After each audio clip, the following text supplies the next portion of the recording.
Hello, कैसे आप सब। स्वागत है आपका। तो हम बात करेंगे आज ब्लड के 5वें पार्ट पर। पार्ट इसका 5 है, ये 5वां पार्ट है। इसमें हम बात करेंगे, मैं आपको बता दूं किन चीज़ों पर बात होगी। इसमें हम बात करने वाले हैं दोस्त, एक तो ब्लड ग्रुप के ऊपर कि ब्लड ग्रुप जो होते हैं उनका निर्धारण किस प्रकार से किया गया और किसने किया, और कैसे जो है ब्लड ग्रुप मैच करवाया जाता है जब ब्लड चढ़ाया जाता है, उस पर बात करेंगे। और दूसरी चीज़ होगी, हम बात करने वाले हैं RH फैक्टर पर। देखिए, जब हम ब्लड ग्रुप पढ़ेंगे तो RH फैक्टर ही एक शब्द आएगा, तो हम RH फैक्टर को भी क्या कर लेंगे, अच्छे से कवर कर लेंगे। वीडियो को स्टार्ट करता हूं उससे पहले एक छोटी सी विनती है, इस चैनल पर अगर आप आ गए हैं तो प्लीज़ चैनल को सब्सक्राइब कर लें, जुड़ जाएं इससे। और ये मैं आपको विश्वास दिलाता हूं कि अगर आप इस चैनल से जुड़े हैं तो ये आपका सब्सक्रिप्शन जो होगा वो बिल्कुल आप पर बोझ नहीं होगा। इस चैनल से आपको महत्वपूर्ण जानकारियां मिलेंगी जो आपके कॉम्पिटिटिव एग्ज़ाम के नज़रिए से या फिर कहें आपके दैनिक जीवन में काम जरूर आएंगी, इतना मैं आपको विश्वास दिलाता हूं। तो चलिए वीडियो स्टार्ट करते हैं। सबसे पहले हम बात करते हैं ब्लड ग्रुप के बारे में। अगर ब्लड ग्रुप की बात करें तो मैं आपको बता देता हूं कि जो 20वीं शताब्दी थी उसके पहले 19वीं शताब्दी तक क्या था कि लोगों को ब्लड ग्रुप अलग अलग होता है ये नहीं पता था। और ऐसे में क्या होता था, एक व्यक्ति का ब्लड दूसरे व्यक्ति को चढ़ा दिया जाता था और उसकी जान चली जाती थी या उसकी तबीयत बहुत ज़्यादा खराब हो जाती थी। तो 1900 के आसपास, यानी 1900 समथिंग के आसपास क्या हुआ, ऑस्ट्रिया के एक वैज्ञानिक है जिनका नाम है कार्ल लैंडस्टीनर। उन्होंने जो है ब्लड पर अध्ययन करना स्टार्ट किया। और मैं एक पॉइंट आपको पहले बता चुका हूं कि स्टडी ऑफ ब्लड या रक्त का अध्ययन क्या कहलाता है, हीमेटोलॉजी कहलाता है। तो रक्त पर यानी ब्लड ग्रुप के बारे में पता करना शुरू किया। और 1901 में हमको बताया, याद रखिए कि 1901 में कार्ल लैंडस्टीनर ने, जो कि कहाँ के हैं, याद रखिए ऑस्ट्रिया जो पड़ता है यूरोप में। 1901 में कार्ल लैंडस्टीनर ने हमें ये बताया कि सभी व्यक्तियों का ब्लड ग्रुप एक जैसा नहीं होता है, एक जैसा नहीं होता है। ठीक है, इन्होंने हमको बताया कि जितने भी दुनिया में व्यक्ति मौजूद हैं सबका ब्लड ग्रुप एक जैसा नहीं होता है, सबका ब्लड ग्रुप क्या होता है, अलग अलग होता है। यानी इन्होंने जो है कई सारे टाइप ढूंढ लिए हैं ब्लड ग्रुप के। तो इनको हम लोग क्या बोल देते हैं कि ब्लड ग्रुप के फाउंडर या ब्लड ग्रुप के बारे में जानकारी देने वाले व्यक्ति कौन हैं, कार्ल लैंडस्टीनर, जो कि कहाँ के हैं, ऑस्ट्रिया के हैं। 1901 में इन्होंने हमको ब्लड ग्रुप के बारे में बताया। अब जो ब्लड ग्रुप इनके द्वारा खोजे गए, जिन ब्लड ग्रुपों की इन्होंने खोज की, उन ब्लड ग्रुपों के बारे में आप देख लीजिएगा। इनके द्वारा 3 ब्लड ग्रुप खोजे गए। एक आपका था ब्लड ग्रुप ए, इसको नाम दिया गया, और दूसरा था ब्लड ग्रुप बी, और तीसरा जो नाम दिया गया था ब्लड ग्रुप सी। अब इसमें जो ब्लड ग्रुप सी था जो इनके द्वारा खोजा गया था, इस ब्लड ग्रुप में कोई भी एंटीजन मौजूद नहीं था, ना तो एंटीजन ए था और ना एंटीजन आपका बी था। इसलिए इस ब्लड ग्रुप का नाम क्या कर दिया गया, बाद में ओ कर दिया गया। तो इसका नाम बदलकर बाद में क्या कर दिया गया, इसका नाम बदलकर क्या कर दिया गया, ओ रख दिया गया। अब इसके पीछे की कहानी क्या है, मैंने आपको बताई कि जो सी ब्लड ग्रुप था, जो कि कार्ल लैंडस्टीनर ने खोजा था, इसमें कोई भी एंटीजन मौजूद नहीं था, इसलिए इसका नाम बदलकर क्या कर दिया गया, ओ कर दिया गया। तो 3 ब्लड ग्रुप खोजे गए, ए, बी और आपका ओ। पहले जो ओ था वो क्या था, आपका सी था। तो इतनी सी बातें आपको जो है समझ में आई होंगी। फिर इसके बाद क्या हुआ कि 1902 में स्टीनर के सहयोगी यानी कार्ल जो लैंडस्टीनर हैं, इनके सहयोगियों ने चौथे 4th ब्लड ग्रुप की खोज की। 4th ब्लड ग्रुप की खोज की। अब इनके सहयोगी कौन थे उनका नाम आपको पता होना चाहिए, और उन्होंने कौन से ब्लड ग्रुप की खोज की थी ये भी आपको पता होना चाहिए। एक इनके सहयोगी थे जिनका नाम था, याद रखिए, एल्फ्रेड फॉन, और एक थे आपके जिनका नाम था एड्रियानो स्टर्ली। इन दोनों ने मिलकर क्या किया, चौथा जो ब्लड ग्रुप था, फोर्थ ब्लड ग्रुप, इसकी खोज की, फोर्थ ब्लड ग्रुप की खोज की। और फोर्थ जो ब्लड ग्रुप था इसको नाम क्या दिया गया, इसको नाम दिया गया AB।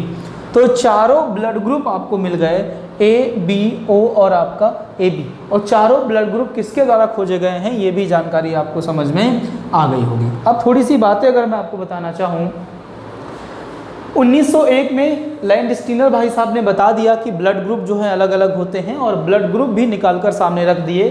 3 ब्लड ग्रुप 1901 में आ गए, और चौथा ब्लड ग्रुप जो कि कार्ल लैंडस्टीनर के सहयोगी थे उन्होंने निकाल कर रख दिया, जिसका नाम क्या रखा गया, जिसका नाम रखा गया AB। क्लियर इतनी बात। अब देखिए, लोग मानने को तैयार नहीं थे, क्योंकि जो भी रिसर्च होती हैं उनको इतनी जल्दी लोग एक्सेप्ट नहीं करते हैं, उनको दुनिया इतनी जल्दी एक्सेप्ट नहीं करती है। जैसे कोविड-19 को ही आप ले लीजिएगा, तमाम सारे देश दावा कर रहे हैं कि उन्होंने वैक्सीन बना ली है।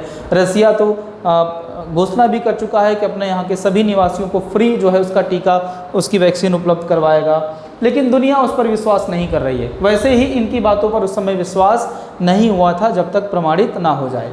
फिर 1907 में क्या हुआ कि इनके द्वारा जो खोजें हुई थी उनको जो है वो मेडिकल लाइन में क्या किया गया, इनकी खोजों के आधार पर लोगों में जो है ब्लड को क्या किया गया, चढ़ाया गया। ब्लड जो है इधर से उधर क्या किया गया, एक दूसरे में चढ़ाया गया, और उसके बाद इनकी जो खोजें थी, इनके द्वारा जो महत्वपूर्ण रिसर्च थी उसको सही माना गया, और दुनिया ने इनकी रिसर्च को अपना लिया।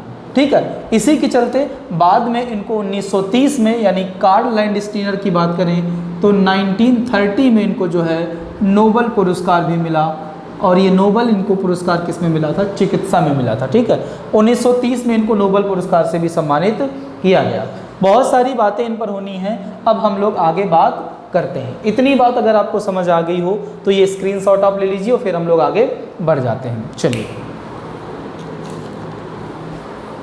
अब देखिए, समझिए दोस्त, आगे हम क्या पढ़ने वाले हैं। अब हम आपको ये बताने वाले हैं कि ब्लड ग्रुप जो है वो कैसे डिसाइड किया जाता है, किस आधार पर डिसाइड किया जाता है, ये सारी चीज़ें हम लोग कवर करने वाले हैं। फिर एक चार्ट यहाँ पर बना है, ये भी मैं आपको समझाऊंगा। अब देखिए, मेरी बात को समझिएगा कि जो लैंडस्टीनर थे, ये जो लैंडस्टीनर भाई साहब थे, ठीक है, लैंडस्टीनर जो आप देख रहे हैं, इन्होंने ही हमको बताया कि इन्होंने ही एंटीजन और एंटीबॉडी के बारे में भी बताया।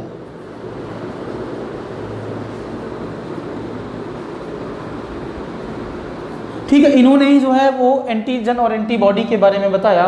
ठीक है, एग्जैक्ट आप एक बार इसको क्रॉस चेक कर लीजिएगा जहाँ तक यही है। तो एंटीजन और एंटीबॉडी के बारे में इन्होंने हमको क्या की, जानकारी दी। अब थोड़ा सा आप समझिएगा, इन्होंने कहा कि जो एंटीजन होते हैं वो एक आपका एंटीजन ए होता है और एक आपका एंटीजन बी होता है, और एंटीबॉडी जो होता है वो एक आपका ए होता है और एक आपका बी होता है। इसको स्मॉल लेटर में इंडिकेट करते हैं और इसको जो है कैपिटल लेटर में इंडिकेट करते हैं। अब ये जो एंटीजन ए और बी है, याद रखिएगा, ये एंटीजन ए और बी ये आरबीसी सतह पर मौजूद रहते हैं। कहाँ पर, आरबीसी सतह पर मौजूद रहते हैं।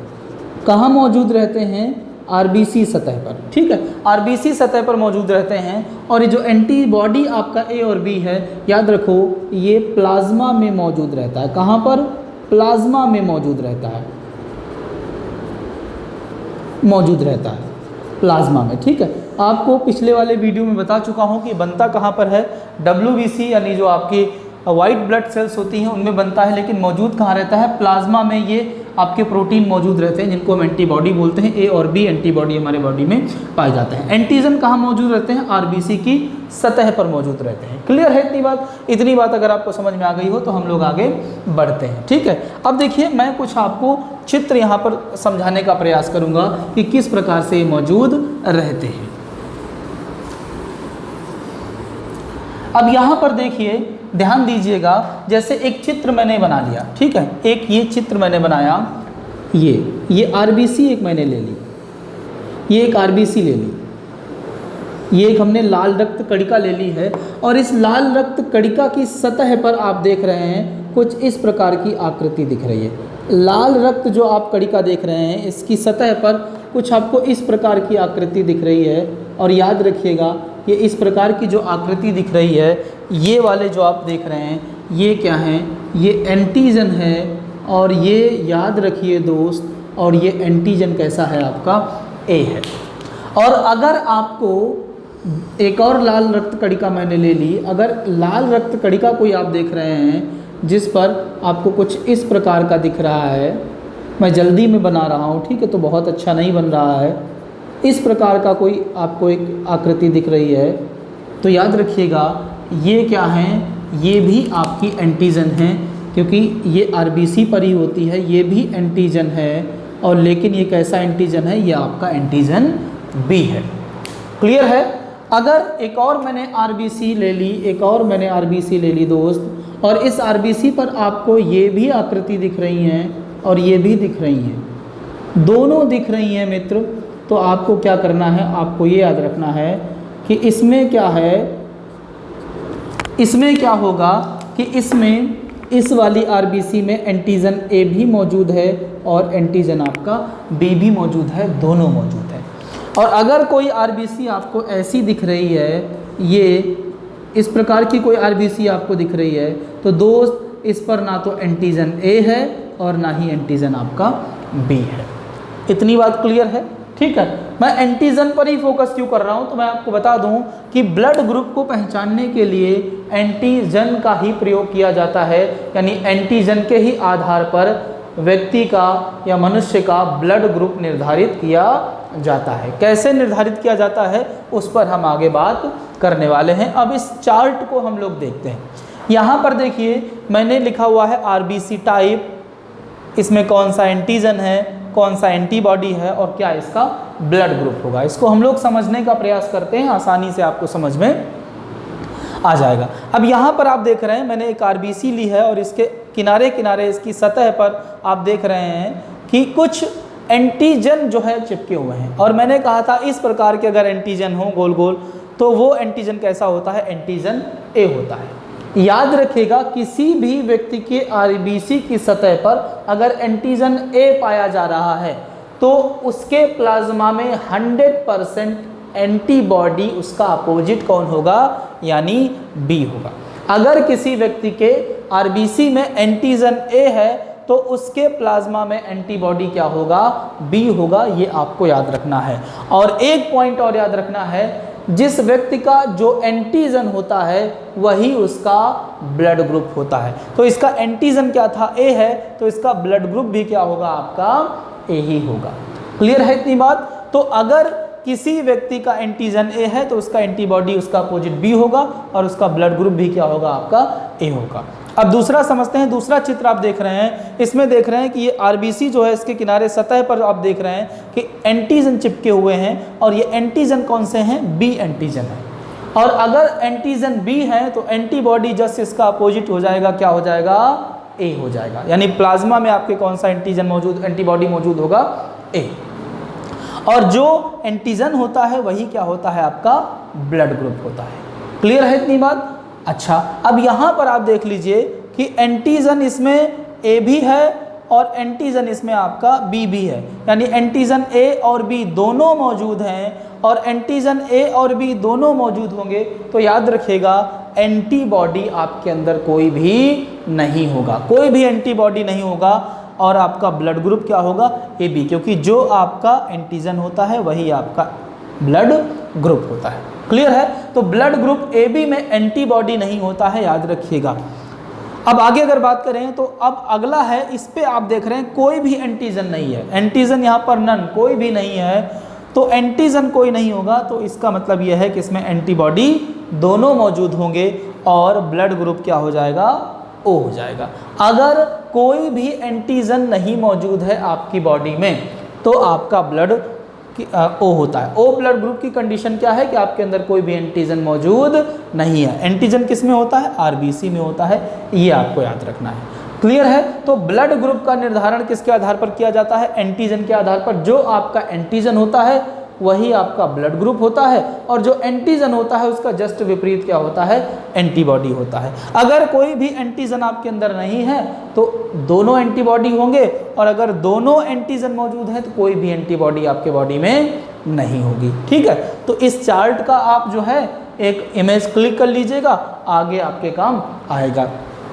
अब थोड़ी सी बातें और हम लोग करते हैं और आपको समझाने का प्रयास करते हैं। देखिए, अगर हम बात करें तो भारत में सबसे ज़्यादा अगर हम देखें तो सबसे ज़्यादा ब्लड ग्रुप कौन से जो है वो कौन से ब्लड ग्रुप वाले व्यक्ति पाए जाते हैं, उसको हम लोग अगर समझना चाहें तो मैं आपको बता दूं कि ब्लड ग्रुप ए जो है वो 23.5% लोगों में पाया जाता है। यानी ए ब्लड ग्रुप वाले, चाहे वो ए नेगेटिव हो चाहे वो ए पॉजिटिव हो, दोनों की बात कर रहा हूँ। ए नेगेटिव पॉजिटिव कैसे होता है अभी इस पर हम बात करेंगे। तो 23.5% लगभग जो है वो ए ब्लड ग्रुप वाले होते हैं। इसके बाद अगर हम बात करें तो 34.5% लगभग आपके बी ब्लड ग्रुप वाले होते हैं। 7.5% जो है वो आपका ए बी ब्लड ग्रुप वाले होते हैं, और 34.5% आपका जो है ओ ब्लड ग्रुप वाले होते हैं। ठीक है, तो भारत में सबसे रेयर जो ब्लड ग्रुप है वो कौन सा है? A B blood group Bharat में सबसे रेयर है, आपको याद रखना है ये। ठीक है, सर्वाधिक मात्रा में अगर देखें तो ओ और बी ब्लड ग्रुप वाले लोग पाए जाते हैं 34.5% के साथ। क्लियर है इतनी बात? उम्मीद कर रहा हूँ इतनी बातें आपको समझ में आई होंगी। आ गई हैं तो इसका स्क्रीनशॉट ले लीजिएगा और हम लोग अब आगे बढ़ जाते हैं। ठीक है, चलिए अब देखिए, अब आपके सामने एक प्रश्न आता है कि पॉजिटिव नेगेटिव कैसे कर दिया जाता है, कि किसका पॉजिटिव और किसका नेगेटिव। तो इसके लिए हमको क्या पढ़ना पड़ेगा? RH फैक्टर के बारे में। RH फैक्टर, या हम कहें इसको हम क्या कह सकते हैं? RH कारक, इसके बारे में पढ़ना पड़ेगा। तो मैं आपको बता दूं कि क्या हुआ कि 1940 में फिर से स्टीनर भाई साहब ने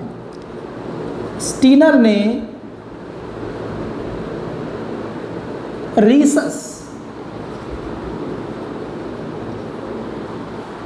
नामक बंदरिया के आरबीसी में एक नए प्रोटीन की खोज की।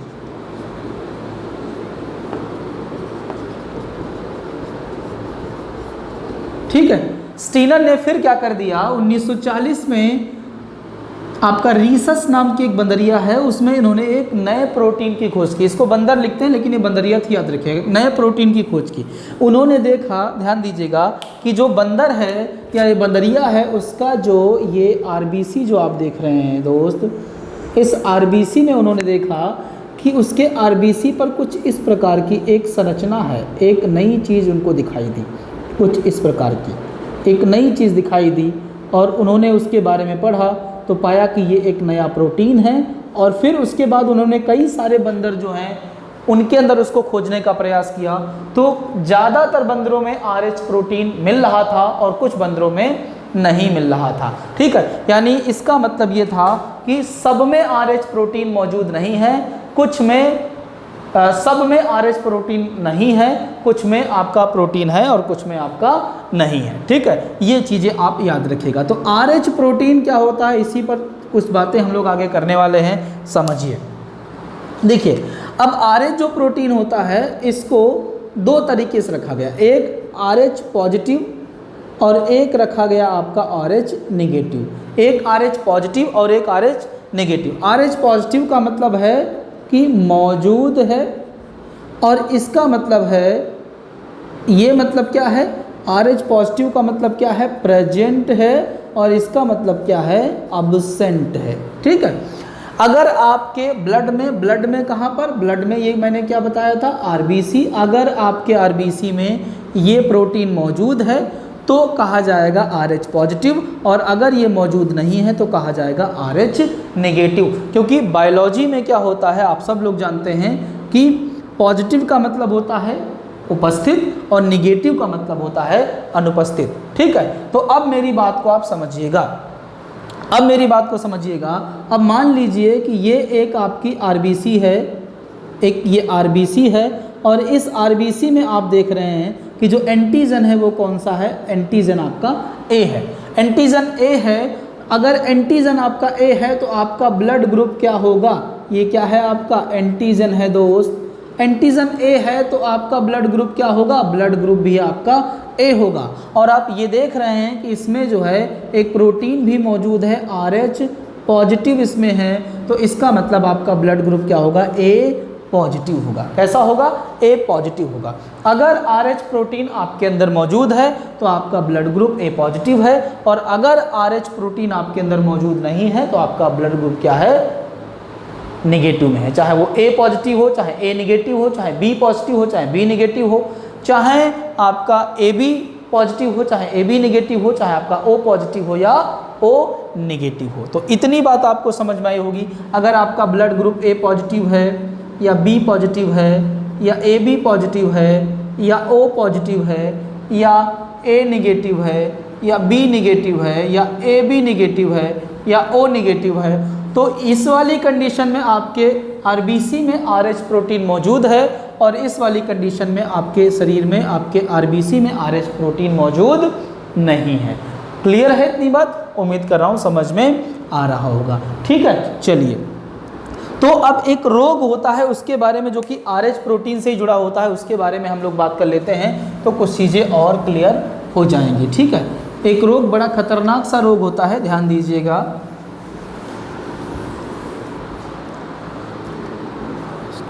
एक रोग है दोस्त, इसको बोलते हैं एरिथ्रोब्लास्टोसिस, एरिथ्रोब्लास्टोसिस फिटेलिसिस, फिटेलिस। ठीक है, एरिथ्रोब्लास्टोसिस फिटेलिस, नाम बड़ा कठिन है, थोड़ा इधर उधर हो सकता है, लेकिन आप एग्जाम में आएगा तो आसानी से पकड़ लेंगे।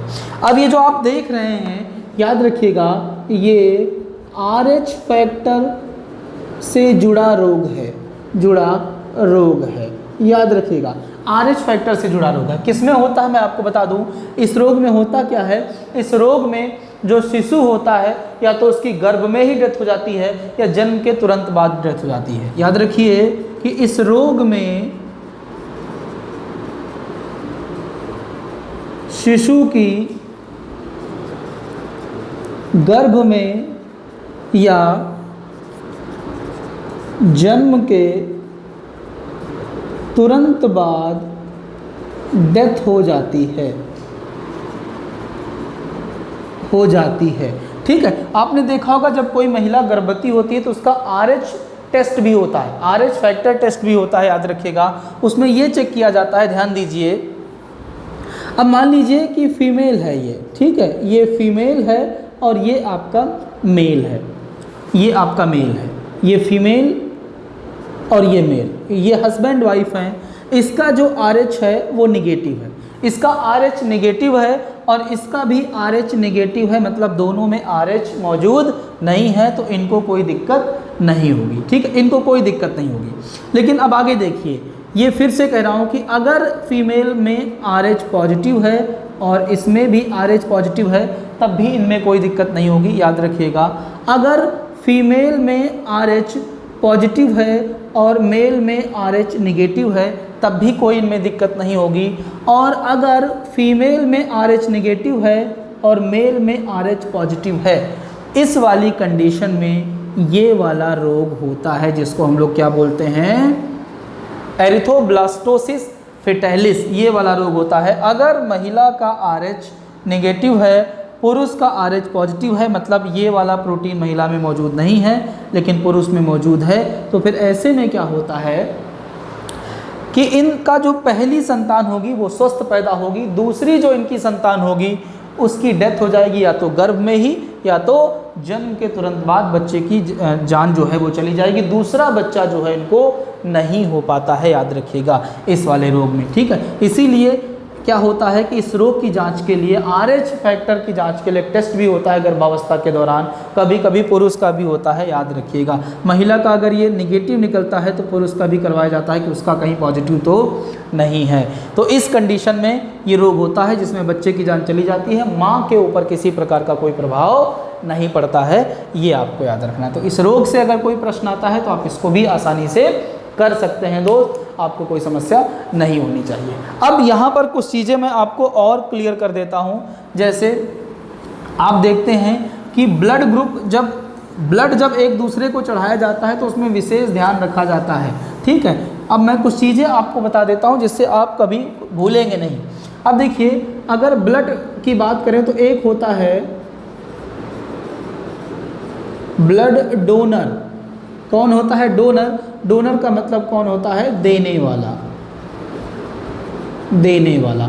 और एक होता है आपका ब्लड लेने वाला, ब्लड लेने वाला। अब मेरी बात को आप समझिएगा, ये ब्लड देने वाला है और ये ब्लड आपका लेने वाला है। जो ब्लड देने वाला व्यक्ति है, मान लीजिए इसका ब्लड ग्रुप क्या है? ए है, और ब्लड लेने वाला जो व्यक्ति है इसका जो ब्लड ग्रुप है वो क्या है आपका दोस्त? बी है। अब मेरी बात को समझिएगा, जो ये ब्लड देने वाला होता है ये इसका ब्लड ग्रुप क्या है?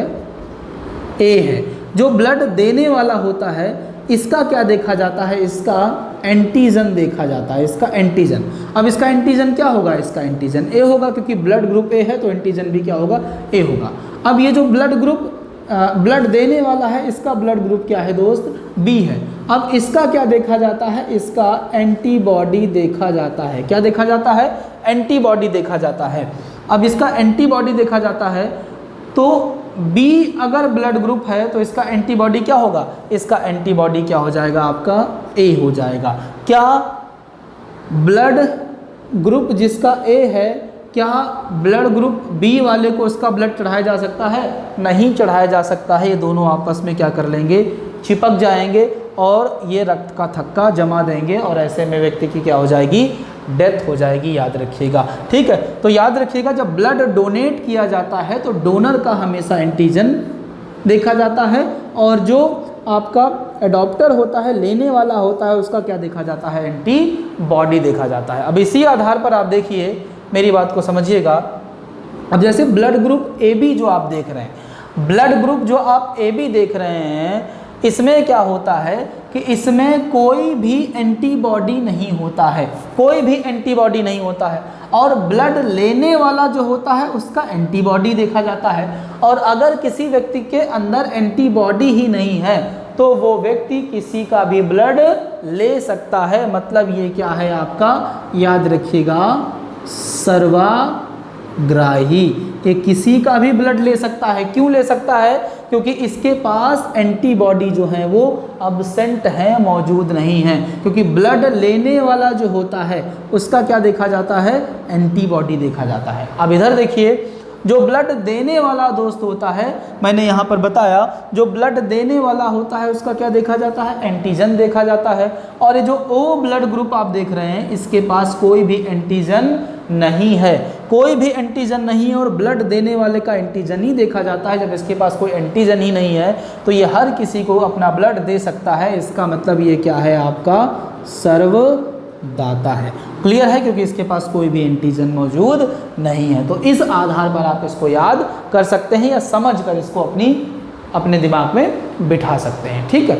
अगले वीडियो में हम बात करने वाले हैं इसके आगे, ब्लड के आगे हम बात करेंगे कि जो ब्लड वंशानुगति होती है उस पर बात करेंगे और फिर आगे और बढ़ते रहेंगे इसमें। तो ब्लड के भी 2-3 वीडियो और आएंगे। ये वीडियो अगर आपको पसंद आया हो, आप मेरे द्वारा दी गई जानकारी आपको समझ में आई हो, ठीक ठाक लगी हो, तो प्लीज़ चैनल को सब्सक्राइब करें और वीडियो को ज़्यादा से ज़्यादा शेयर कर लाइक ज़रूर करें। Thank you very much.